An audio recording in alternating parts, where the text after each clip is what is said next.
For This joining this conference session. will now be recorded. Yeah, as we have done yesterday, today's session will be also recorded. So I'm just informing you all. And I could see that few more people joined this session from yesterday. And I will just glance. Oh, and also one other thing that I noticed is that in our group, it has been mentioned that today's session one, but it is not the case. Today's session two, and already we completed one session yesterday. So what I will do is I will take you through all the sessions, sorry, all the topics that we covered yesterday very quickly for the benefit of time for people who joined yesterday as well. And you can obviously go through the video to understand more about what we have covered yesterday. Okay. So I'm just increasing the font. Sorry, increasing the making it in slideshow. So are you able to see it in the full screen, and is that readable now?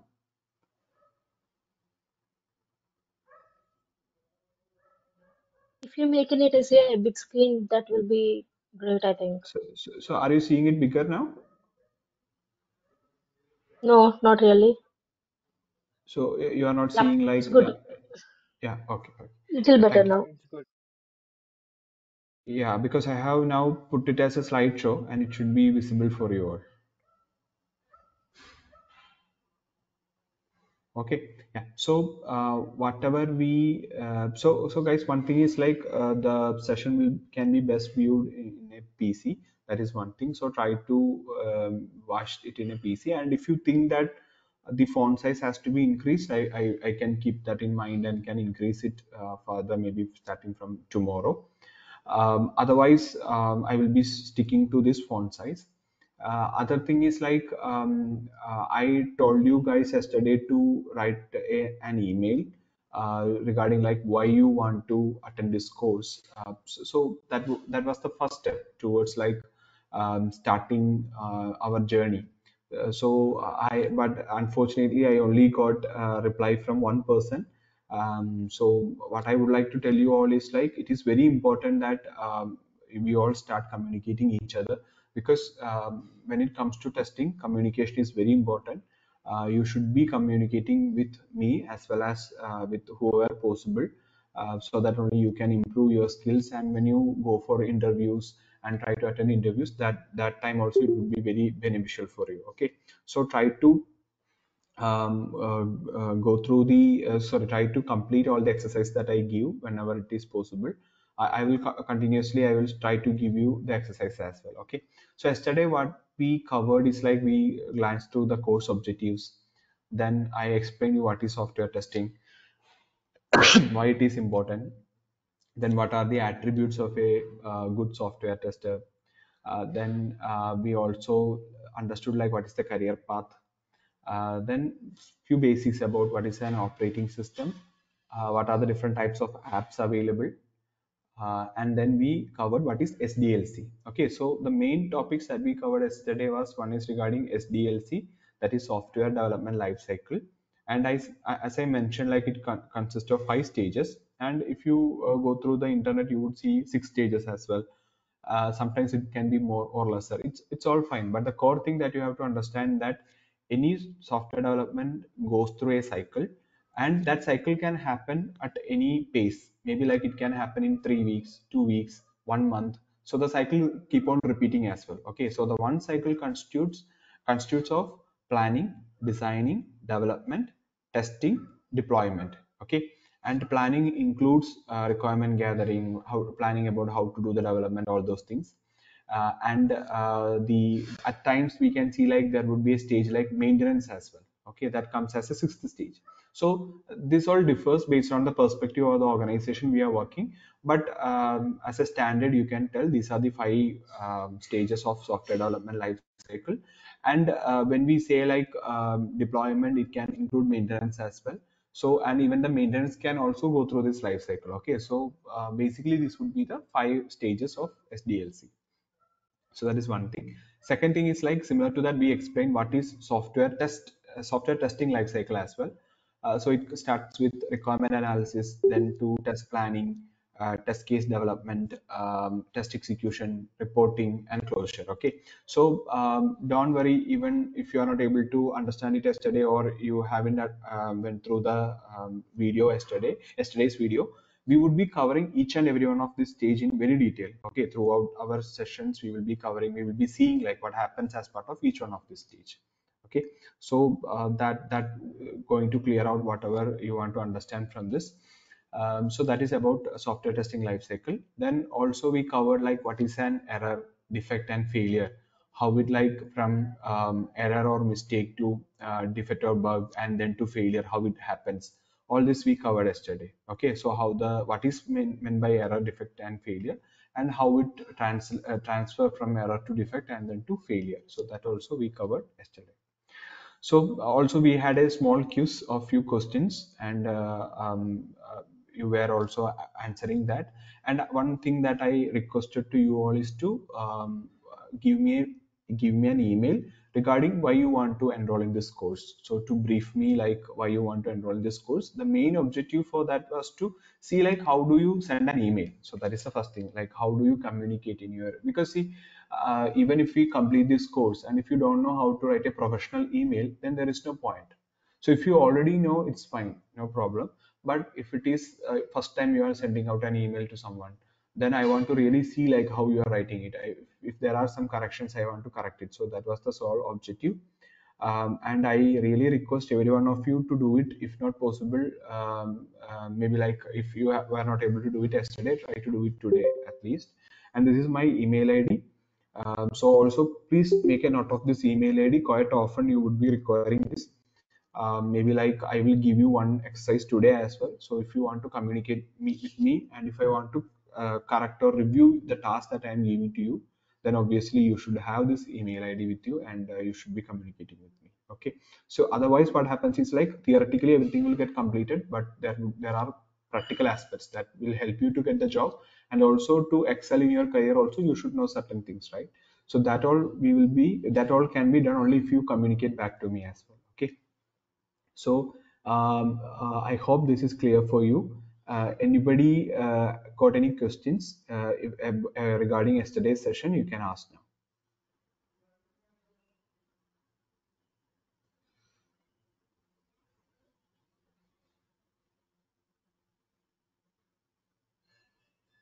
Okay, so I believe there are no questions. So feel free to raise your hand whenever you have any question. And also, if my audio is not, if I am not audible, or if you find any issues with while sharing the screen, just raise your hand and try to communicate. So as I told yesterday, there is a option for reacting. You can click on that and raise your hand whenever required, or just feel free to unmute anytime and start speaking. Okay, it's absolutely fine. So if you want to make use of this course, you have to communicate with me. It's like through email as well as through our calls as well. Okay, so now coming to today's session. So today we would be covering principles of testing. Okay, so the testing constitutes of 7 principles majorly, and we will be going through each one of that today. Okay, and the importance of principles of testing. If you really want to understand, it can only maybe like revealed to you at a later stage also, because see now you would understand like what are these principles, and you will see this in action when you are in the real life scenario. Okay, so when you are in a project, then you would be seeing the worth of these principles. Okay, so everything that you understand or learn as a theory, definitely at some part point in your career you would be seeing the worth of it. So when that will happen, I don't know, but only one thing I can guarantee is like each and everything that we cover as part of this training, at least once in your career, you would go through that scenario, and this knowledge will help you definitely. Okay, so let's start with the first principle. So the first principle is like test shows presence of defects. Okay, test shows the presence of defect. That is the first principle. So what does that mean? It means that um, whenever you get the first defect, okay, so whenever you get the first defect, it means that there can be more defects. Okay, and that is the only proof it can give also. So whenever you do a testing, it only shows the presence of defects.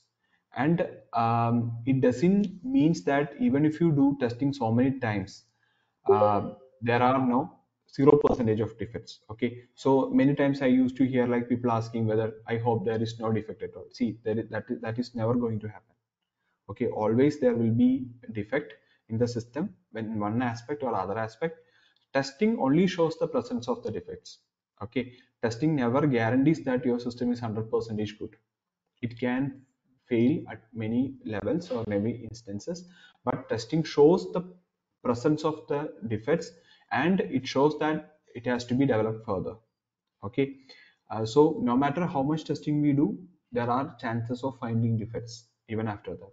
Okay, so testing reduces the probability of undiscovered defects remaining, but it is not to 0%. So keep that in mind and always remember that. Okay, and so what does that mean also is that you have to give your own assumptions whenever you do some testing. So you can't like blindly tell that I will test this in 2 days, but you will tell that I will complete the testing of something in 2 days with this much assumption that I will be only covering this much percentage, I will be only looking through this much modules. Like that, you have to put some conditions as well. So when we discuss more about estimation, effort estimation and all, we will cover this in detail. But understand that the test shows the presence of defects, and it never means that there is no defect. Okay, and it also proves that there are defects as soon as the first one is found. So whenever the first defect is found, it proves that there are more defects that are undiscovered. Okay, so this is the first principle of testing. Now coming to the second principle, that is exhaustive testing. Okay, so the second principle says that the exhaustive testing is not possible. So what do you mean by exhaustive testing? So exhaustive testing means exercising. Okay, so when I ask like what do you mean by exhaustive testing, it never means that it is when the tester gets tired or the tester exercises or completes all the test cases. It does not mean that exhaustive testing is done. Exhaustive testing means it is exercising all combinations of inputs and preconditions. So let's try to see an example and understand what does that mean. So I will just open up a Chrome window. So let me know if you are able to see the Chrome window. Okay, I hope it is visible. Yeah. So what I will do is like, say for example, if you go to Amazon, so you all are familiar with Amazon.in. So I'm just opening it up. See, say for example, if you have to test this. So before I go further, are you able to see the web browser I have opened?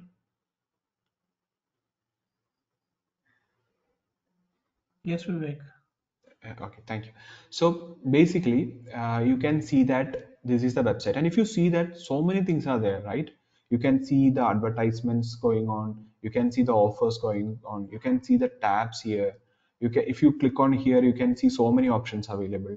And do you know one thing? Every hour or less, a deployment is happening in the Amazon website. So what do you mean by deployment? Deployment means some sort of code changes and it is getting pushed to the end user. Okay, so some sort of changes is happening in this web application or website, and that is being delivered to the customer, because it's very frequently they will make changes. It's not like the development happens very frequently, so very frequently, and they make changes also very frequently. So just think, every hour or less they make changes in this website, and it has to be tested also. So just think about it, it's very complicated, right?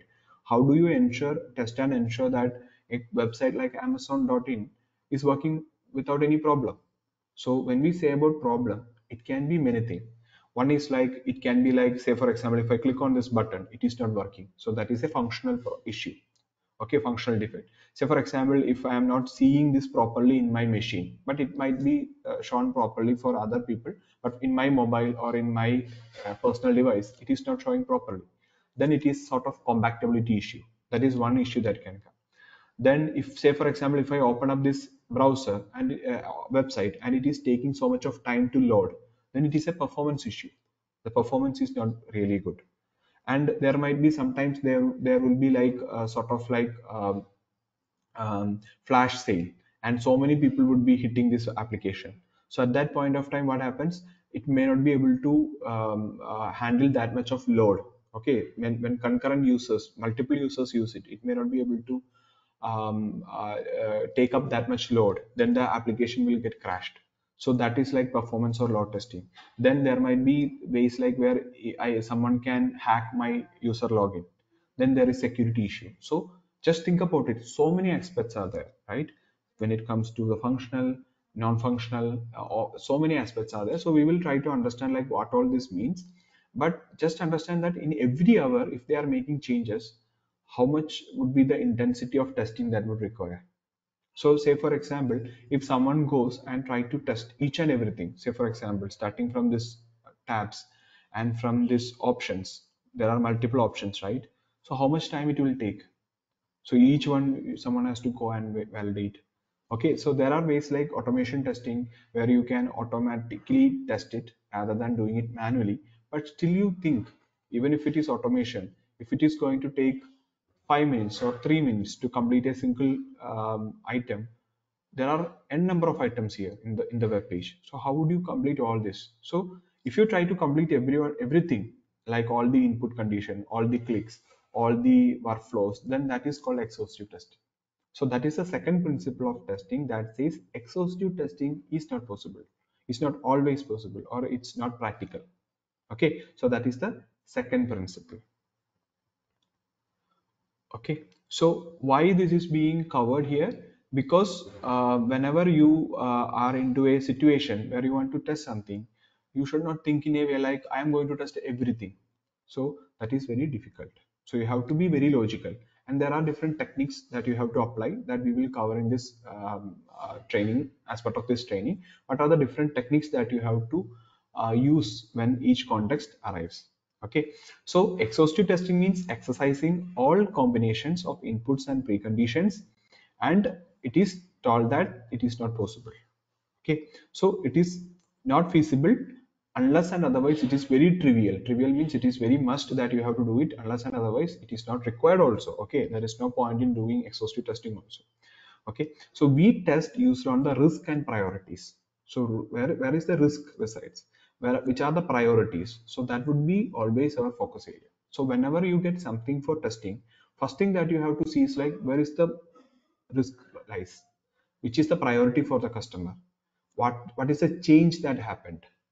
So that you have to check, and then you have to test based on that rather than testing everything. Okay, so this is the second principle. So in the first principle, we learned that testing shows the presence of defects and it never guarantees there are zero defects in a system. Okay, and it indicates the presence of more defects in the system or in the application or in the software. Okay, and the second principle means exhaustive testing is not possible. You can't test everything. You have to look at the risk and priorities in order to see what need to be tested. So that is the second principle. Now the third principle is early and focused testing. Okay, so early testing is the third principle.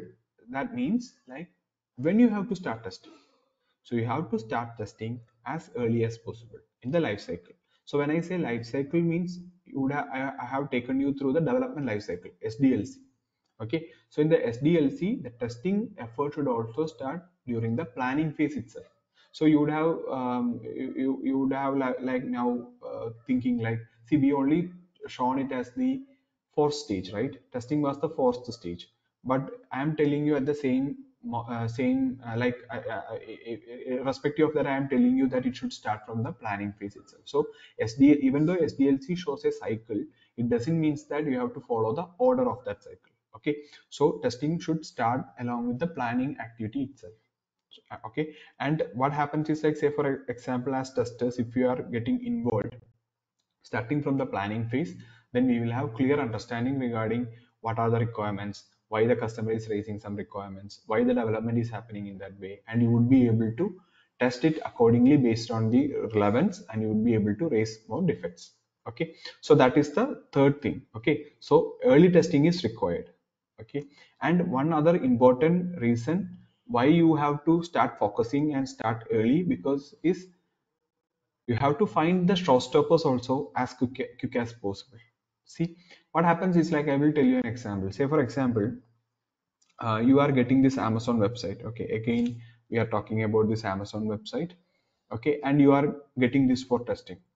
Now, say for example, you are going to test some changes. Say for example, if you are going to see whether a new product is getting added or not, maybe something like that, you are going to test. But say for example, if the login itself is not working, if for some reason the user login is not working, then there is no point in you continuing with any testing, right? You have to stop it then and there itself, telling that even the basic things are not working. Okay, so you have to start early so as to find out the store shoppers also. At times, like you from your experience, you would be knowing like if some development happens in some way, it is not going to work. So as you get more experienced in testing, you would know, hearing the customer requirement or seeing the development itself, you can predict what is going wrong, and you would be able to advise like this is not the way to do, or this is not the right approach. So that's why you can highlight the showstoppers, and also based on your testing, if something is not working, some basic thing is not working, you can highlight it during the early stages itself. You don't have to wait till the end. So say for example, as in the cycle we saw, first the planning will happen, then the next stage would be designing, and then the development will happen, and then testing happen. See, all the development has already happened, and then you are going to test. Then what is the purpose? You would have highlighted everything even earlier. So that's why you have to start the testing efforts earlier. So in any project, if you find a question like, do you want to get involved now or later, you have to tell without any doubt, I want to get included as early as possible. Say for example, an application development is starting, the project manager would think that we can add testers later, first let the application get developed, then we will add the testers. That is a wrong practice. So you have to highlight and tell that I should get involved as early as possible, maybe during the planning itself, so that I can give you more results. You can give more insights, you would get more insight, and you would be able to give more results as well. So testing has to happen as early as possible, or the testers should get involved as early as possible. And it is never to upset the developers. So whenever you find issues and defects, the developers might get upset. Okay, so that is not the intention. Also, the intention is not find many defects. Okay, so the intention is also not to find many defects. The only intention is that if there are problems or if there are issues, you should be able to highlight it as early as possible, and that will help to save a lot of money. Okay, because a lot of time invested doing something, a lot of money invested doing something can be saved if the testers are involved as early as possible. So that is the third principle. Now, let us look at the fourth principle. I will also expand it further. So the fourth principle means defects cluster. Okay, so what does that mean is the defects always happen in a cluster. Say for example, if you are having 20 modules, okay, 20 modules means I would tell like if it is an e-commerce website, or say for example a banking website. Okay, the banking website will be having the login, user login would be there. Similar way, the banking website will be, okay, I can see Aruna raised her hand. Yeah, tell me, Aruna. Sorry for the interruption. What is meant by cluster? So you are asking me about what is meant by cluster, right? Yes. Yeah, so I'm coming to that. So just as I complete this principle, you will understand that. So maybe like give me some more time. Okay. So cluster means it accumulates together. Cluster means cluster of things, or it will accumulate together. So that's what I'm telling. Say for example, if you look at the previous Amazon example itself, or like a banking website where like you would be having 10 modules. So what I mean by module is like one thing is the login module. The other thing is like customer registration can be there. Then there will be module for fund transfer would be there. Okay, then there would be modules for statements, viewing the statements would be there, right? So if you have logged in ever to any banking application, you would know like there are different modules available. So defects cluster means, what it means is like, say for example, if you are finding an issue in fund transfer, it certainly means that more issues are there in fund transfer. Okay, so that means always defects will cluster together rather than it is spread out in 10 modules or 5 modules. What happens is like mostly the defects will come at one place. So that is the fourth principle. So whenever you are testing something, if you find that one module or in one place there is some issue, the likely chances of having more issues in that place itself is more. So, so that is what means defects cluster. So defects will cluster together, they will group together and they will sit at one place rather than getting distributed by themselves. Because see, there is a logic also behind that, because the defect that can possibly happen in when you consider 10 one module out of 10, the most reason can be because of developer negligence, or it can be developer missed out something, or the customer would not have enough clarity, or maybe like because of some other environment related reasons also. So the likely chances of having more issues in that module itself is more. So you have to focus more on that area and try to test and discover more defects. And you should not think like, okay, fund transfer has one defect, that then all every other module will also have one defect. If you think like that, that may not be always correct. So the fourth principle tells that testing effort shall be focused proportionally to the expected and later observed module defect density. So if you see more defect density at one place, try to put more pressure over there or more testing over there, then you will get more defects. Okay.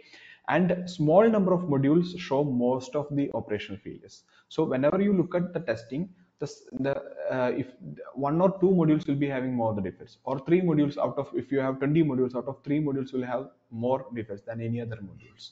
So that is something that always happen. So that is what called defect cluster. So that is the fourth principle. So is that clear for you, Aruna?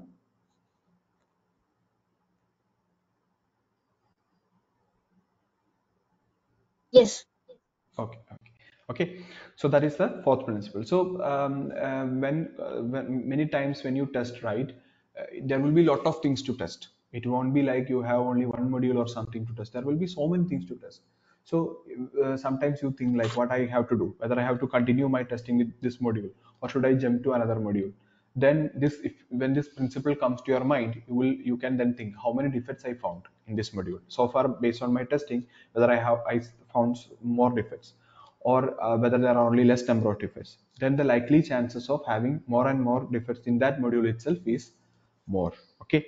And in modern software development lifecycle, there are practices like Agile and Scrum and all, where like you will take small pieces of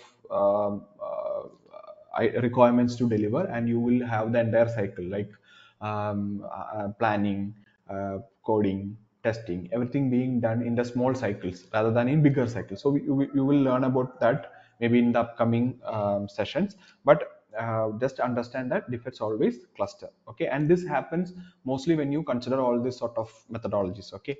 Where like the chances of having more defects in a single module is more. Okay. So that is the fourth principle. Now the fifth principle is also a very interesting principle. So if any of your family members or even you itself have done any sort of like have involved in any sort of agricultural activities, you would know that if you spray a pesticide, okay, many times on the same plant every year, the likely chances of destroying the pests will decrease year by year. Okay, because what happens is like the insects or the pest will start getting immunity. So many times if you hit or if you try to spray the same pesticide again and again to the same plant, what happens? The pests eating up the plant or like destroying the plant will get more and more immunity. So that is the fifth principle, that is pesticide paradox. So what does that mean is like, sorry, what does that mean is like, you have to regularly review your test and you have to improve it. You have to add or like you have to change your test or approach every time. Okay, if you keep on repeating the same test or the same application many times, what happens is like after some time you won't find any defects. Okay, so the likely chances of you finding any defects after doing the same testing again and again is very less. Okay, so that is called pesticide paradox. So that is like a sort of like principle which compares with the pesticide attack in crops and how the farmers use pesticides. The same logic comes in testing as well. If you try to have same set of tests, and if you try to run the same test again and again against an application, the likely chances of finding defects will be less. So what happens is, like, say for example, for a website you would have written 20 or 30 test cases. So at first round you will use these 30 test cases, you will get some 20 bugs or maybe like some 10 bugs or defects. Now after that developer will fix these defects and give the application again to you. Then you will again repeat your test. Now what happens is, like, the number of defects that you find will become lesser. And if you keep on doing it, it becomes get reduced again and again. The one reason is that the quality might be improving. That might be one reason. One other reason might be like your test will start having less power. Okay, as you do the same testing again and again over a period of time, your test will become less effective, and the bugs will start coming in other ways that you will never discover. Okay, so that is the fifth principle. So you have to regularly review your test, and you have to revise it as well. And you also have to write different tests also. You have to think through what are the ways differently I can test it, and what are the different ways of finding more defects, and you have to think through. And also there is one other thing that you can do is, like, you can change the order also. Say for example, you would be testing one module first, and then you would be going to next module, but you can change the order. Okay, or you can change the way the tests are getting executed. So what happens is, like, that will also help you to discover more defects. So we will understand and learn all these things in detail later on, but understand that the fifth principle is about pesticide paradox, and it says that if you try applying same set of test cases again and again, or test again and again, the chance of finding defects are less. Okay, now we will go to the sixth one. The sixth one is, one tells that testing is context dependent. Okay, so context dependent means you have to do the testing based on the context. So say for example, if you are testing a gaming application, okay, so the most important thing would be, like, you have to bring it up as early as possible. Even for, say for example, we can take the example of COVID portal. So yesterday also I many times referred this website, so I will just open it up. So you all would be knowing this Covin portal, covin.gov.in. Okay, so if you see this website is developed by under Government of India. Okay, Ministry of Health and Family Welfare is behind this website. And coming to this website, you can register and you can book your vaccination. Right, there are vaccination slots available, and you can go and book your slot and see, like, in which vaccination center the vaccination is available. Okay, so think in a way like Government of India started the vaccination, and some team is given the development, some team is chosen as the development team. Say for example, Infosys or TCS. I don't know who is behind the development of this website, but I'm not sure about it. But say for example, if it is TCS or Infosys who is developing this website, then if they are taking so much of time, so their development involves testing as well, right? So after development, testing, everything, if they are going to deliver it after 1 or 2 years, there is no point, right? There is no point in giving this, because by that time everyone will get either infected, or the use of this website itself will get um, um, maybe like insignificant, right? So whenever you test an application, you have to think about the context. You have to understand, like, why I have to test this, what is the urgency of testing it. Based on that, you have to decide how it has to be tested and when it has to be tested.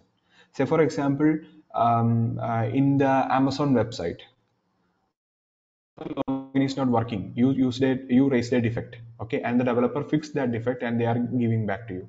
So like, it is very important for the customer, like every minute is important. Say for example, if a customer is not able to log in to Amazon website, and if they are not able to do it for an hour, you just think how many users will hit this website, and by that time they will go to another website. There are n number of other websites available, they will go and purchase the same thing from that website. So it is very critical for the customer that that issue has to be fixed within minutes, right? So then your testing should be focused on that particular thing, and you can't like elaborately test everything. You have to specifically test that particular thing, and you have to give it back telling that this is working. Okay, so you have to be that quick. okay, and you won't get enough time to test each and everything. So you have to think through what is the risk and what is the relevance and what is the priority of doing a test, and where are you doing it. Say for example, if you are doing a testing for some critical application, say for banking application, then you have to thoroughly test it, right? You can't test it very lightly. You have to test it very effectively and thoroughly. So you say for example, if instead of sending the money to one person, if it is sent to some other person, just think about it. The bank will be bank will be losing so much of money, right? So um, so you have to think about the criticality of the application, and you have to decide what sort of testing you have to apply. So that is the sixth principle that says testing is context dependent. Okay, so I can see that let's see. Okay, sorry. Yeah, I think nobody raised their hand. I think Aruna, your hand is still raised, so I'm just lowering it. I think you don't have any question. Okay. Yeah, so that is the sixth one. So I will just expand it. So if you see safety critical applications requires more formal and more thorough testing. Okay, and if it is website like gaming or e-commerce, for them it is like time to market is important. Say for example, if someone is going to launch an application, e-commerce website means you can buy purchase goods and services from those websites like Amazon, Flipkart. These all are examples of e-commerce website. So someone want to launch a e-commerce website. If you are going to take so much of time, then maybe like a 6 months or 7 months. By that time their design might be not good enough. It might be outdated, design might be outdated, the functionality they are trying to use might be outdated. So what is the purpose? So you have to be very quick, and you have to arrange, or you have to do your testing based on that. Okay, so the testing is context dependent. That is the sixth one. Now the seventh and the last one is the absence of defects fallacy. Okay, so fallacy means it's a misconception or something. Okay, so what does that mean is like, um, uh, see, sometimes you will do all your testing. Okay, and this are also closely related to the first principle. Say for, but slightly different in the idea. So say for example, you would have done so much of testing, everything, and you think that there is no errors. Okay, and you will try to deliver it to some customer. Okay, but think in a way that because of some performance issue, okay, the system is very slow. How well you have created the system, there is no point it will be not useful for the customer. Say for example, we are developing a banking application. Okay, the banking application will, or maybe like a website like Amazon. Okay, so that application will have login feature. It will have feature to list all products. Okay, and it will have feature for everything, like buying, and there will be sellers, vendors will be there, they will be adding the products. So many things would be there, right? Say for example, everything is working fine, but it will take 5 minutes to launch the application. Okay, and if for each click it is taking so much of time, then nobody is going to use it. Okay, so all the effort spent on building such an application is waste. So what is the requirement of the end customer? Okay, that is most important. Even fixing a defect may not be important while considering the requirement of the customer. Okay, so say for example, in Amazon you would have an option to add maybe like coupon codes.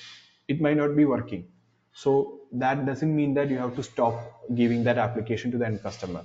But say for example, if it is taking so much of time for loading, then it does means that you have to stop giving it to the customer. You have to fix it and then you have to give it, otherwise nobody is going to use it, and it also creates a bad impression for the customer. Okay, so or you just think that anybody can crack the website of Facebook. Okay, so what happens is like you are uploading your personal images, you are posting something, you are have your friends, everyone in Facebook, right? And say for example, Facebook is having poor security. Do you again going to trust it and going to do something in Facebook? No, right? So absence of defects or absence of errors is a misconception, unless and otherwise it is having everything done to meet the customer requirement. Okay, so meeting the customer requirements is the most important thing. Okay, that is the seventh principle. So absence of defects is just a misconception, unless and otherwise if you don't meet the customer requirements. So you have to ensure that the customer requirement is met. That is the supermost thing. Okay, so these are the seven principles of testing, and you can see that each one of some of these principles are correlated as well, but having some slight differences in the way that are presented. But understand that these seven principles are very important, and you have to keep this in mind, and whatever things we learn will be derived out of this principle. Okay, so it might be, so few things we might be learning is should be supporting this principle or to help us to accomplish this principle. Okay, like that. Okay, so these are the seven principles of testing that I ran through, and do you have any questions?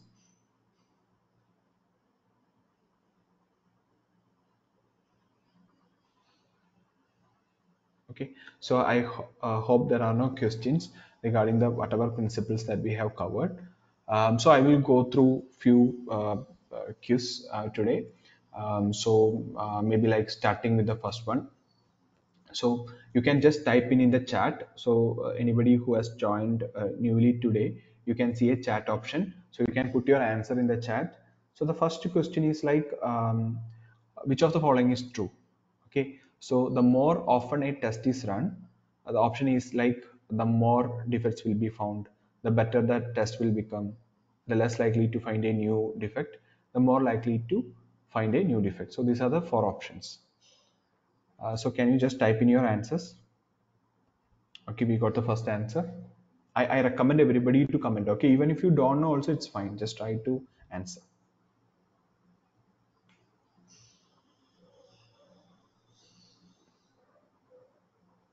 Just feel free to answer. Don't worry about making wrong answers, because you all are spending your time and you all get benefit out of that. That's why I'm telling. So just type in your answers. It's fine, even if you're wrong. Okay, we got two answers.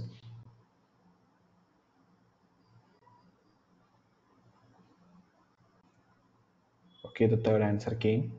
The fourth answer came. I think there is one more person in our call.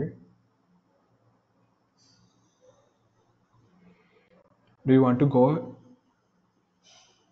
MD Ikramul Hack is the name that I'm seeing.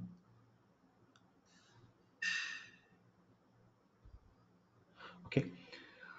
So for the benefit of all, let us go to the answer. So see, the more often a test is run, the more likely to find a new defect is the answer I got. But the correct answer is like the less likely is to find a new defect.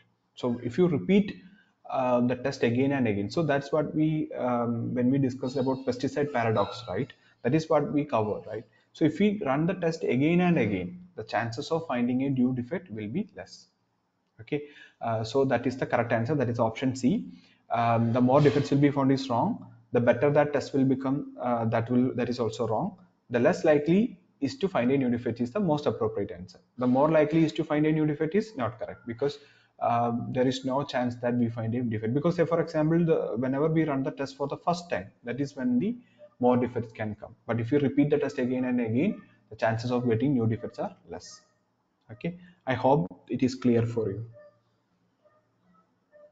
That is what pesticide paradox means as well. Okay, so let's go to the next question. Amount of testing. Okay, this is regarding the amount of testing. So which of the following is true? Good testers try to implement the same practices whatever organization they work in. Second option is like it is okay if testing is less thorough in some organizations. The third one is like organizations that don't test thoroughly are not doing a good job. And the fourth one is like good testing is consistent across different organizations. Okay, so you can start answering, and I will give you a hint. This is related to the context dependency. So I think in the sixth principle we discussed about the context dependency. So this is about the context dependency. So do you want to give a try? And one more thing is like these questions might be a bit trickier. See, this is the way the questions will be asked in ISTQB. Okay, and you won't find these sort of questions anywhere if you go for job interview, or if you go for anything. You won't find these sort of questions. But this makes your understanding more clear. And if you are planning for ISTQB later, you will be encountering these sort of tricky questions. Okay, because they will tweak one word or something and they will make you wrong. So that's the way they do. But there are ways to uh, uh, so the one way is to have more practice to clear those exams. But there are ways to clear it though. But I'm telling you, this is the way you will be seeing the questions. Okay, so can you go ahead with the answers? Just start with the answers. No worries. Just type in whatever you think as appropriate.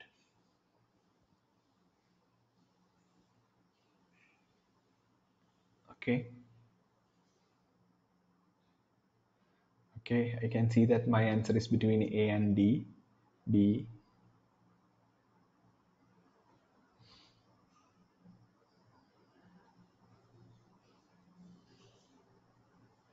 Any other answers?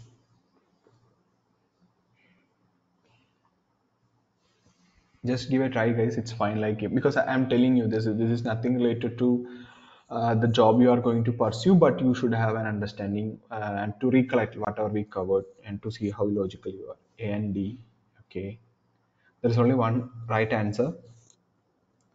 And it's all see, there is no problem even if you make mistake. As I told you, like this is they will tweak here and there, and the questions are would be slightly trickier. So the right answer is that it is okay if testing is less thorough in some organization. Okay, so that is the right answer.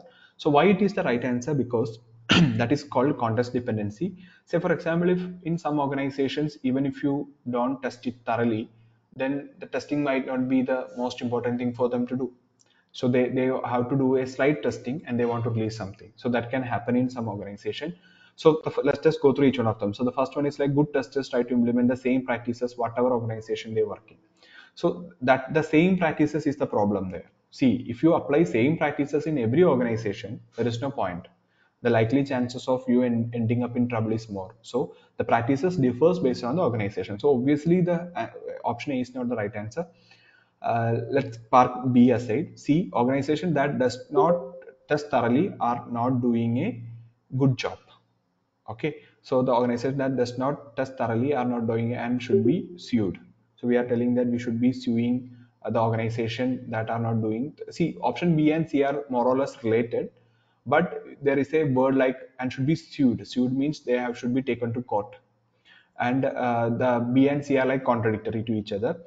Okay, so C is not obviously the answer, and the D is like good testing is consistent across different organizations. That can be one probable answer because good testing can be consistent across different organizations means that that is like can happen sometimes and cannot happen sometimes. But there is no concept of good testing or bad testing. So that is the core thing. Okay, so it is all depend on the context. So that is what you have to understand. So based on the context, if even if the testing is not thorough, it means that it is okay. Okay, so that is the logic behind the question. And let's go to the last question. Pesticide paradox. I think you all will correct this now. What is the meaning of pesticide paradox in testing? So option A is like tests become less effective at finding new defects over time. B is like test always find new defects. Tests are not needed after a while. Tests are not impacted by repeated use. So just go for the answer.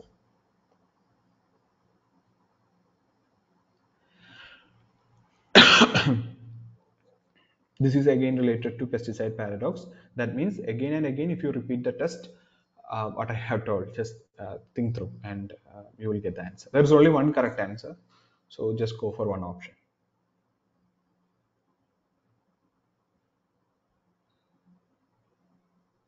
Come on, guys, it's easy. Just go for it.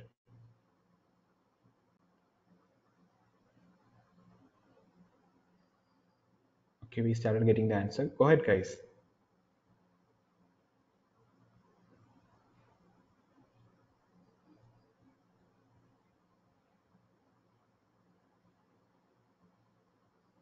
Come on. Yeah.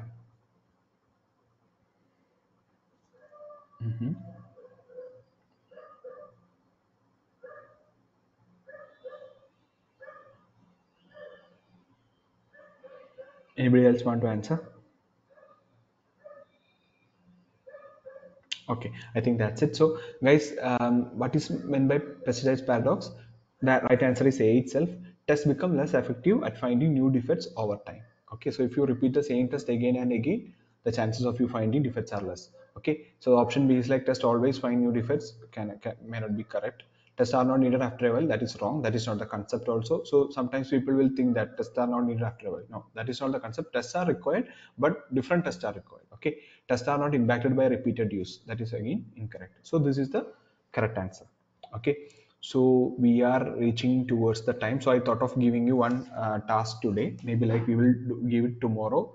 That is regarding the checklist preparation. So I will be sharing the template as well as the way to start adding the checklist tomorrow. So that would be our first task. So one request to you all is, if you have any, first thing is like if you have any questions you can ask now.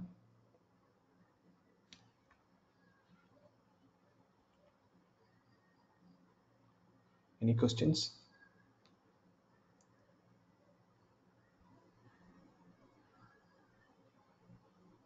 Okay, I think no. So guys, what we covered is today is the 7 principles of testing, and this is very important. So it start with test shows the presence of defects. Then exhaustive testing is not possible, and three is like testing should start as early as possible. Fourth is like defects cluster together, so the likely chances of you finding defects at one place is more. Fifth one is like pesticide paradox. That means if you repeat the test again and again over a period of time, the likely chances of finding defects are less. The sixth one is testing is always context dependent. So there is nothing like good testing, bad testing, huge number of finding defects, less number of finding defects. It's all purely dependent on context. So whichever context you are working, you have to adapt to that. Seventh thing is like absence of defects. Okay, so absence of defects does not prove that the application is good enough. What prove that application is good enough is the how well it is meeting the customer requirements. So that is the seventh principle. Okay, so if you ask me like whether you have to remember all this principle, no.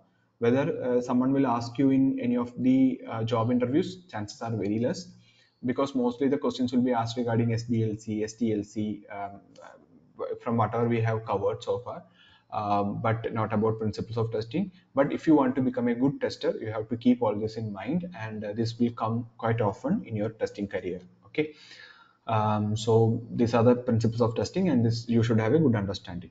Okay. Um, guys, so one request that I am having with you all is like to send me an email regarding why you want to join this course, and what is your expectation. Even if it is one liner, it is also fine. At least I will get your email ID, and maybe like tomorrow when I start giving out the more exercise and everything, I can send that to your email IDs, because if I don't have your email IDs, I won't be able to share any templates also.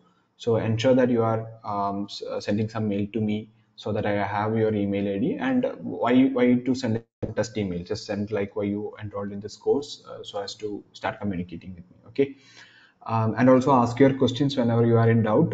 Don't feel bad, or even if you make mistakes, it's absolutely fine. That is the way you can make use of this course. And I can see that Santosh has arrived. And Santosh, we are at the end of the course. Okay, for today. Okay, guys. So thanks for joining the session. Yeah, if you have any questions, you can continue asking.